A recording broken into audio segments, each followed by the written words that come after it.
હવે ભોળાનાથના મંદિરેથી ફૂલ વીણવા માળે આવ્યો, એટલે જે ફૂલમાં ઓલો ગીંગો બેઠો હતો એ ફૂલ જ લઈ લીધું અને કંડિયામાં નાખી અને મંદિરે વહી ગયો.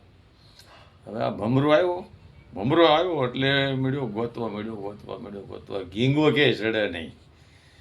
પછી નારાજ થઈ ગયો, સવાર થયો, પછી મગજની માઇલ પાસે આવ્યો મારું આ ગીંગાને ઓલો માળે ફૂલ લેવા આવે છે ને મંદિરેથી, તો મંદિરે તપાસ કરું. પછી ગયો મંદિરે ગયો, જોવા મળ્યો ભમમાં કે ફૂલમાં ક્યાંય ગીંગાને દેખાણો નહીં. નારાજ થઈ ગયો. પછી વિચાર કર્યો કે મળો આ ફૂલ ભોળાનાથને ચડાવે છે ને, ત્યાર પછી ક્યાં નાખ્યા હશે કે ગંગા નદીના પટમાં નાખ્યા હશે. પણ એ પછી મળ્યો નદીના પટમાં ગોતવા મળ્યો.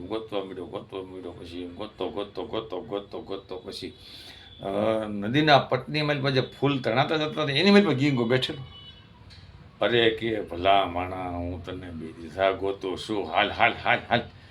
તો કે નહીં, હવે મારે નથી આવવું. પણ હું તણાઈ જાય તું.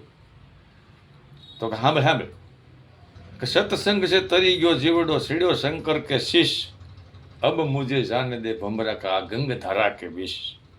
સત્સંગથી હું તરી ગયો તારા મિત્રતાથી, અને હવે ગંગા જેવો નદીના પટની માલમાં મારું મૃત્યુ થાય એથી મને કયો જીવન હારવું. એટલે ગંગા નદીમાં મને હવે તણાઈ જવા દે. હવે મારે સાણની માલ પર નથી આવવું અને મારું જીવન ગંગા નદીમાં. સત્સંગ છે તરી ગયો જીવડો.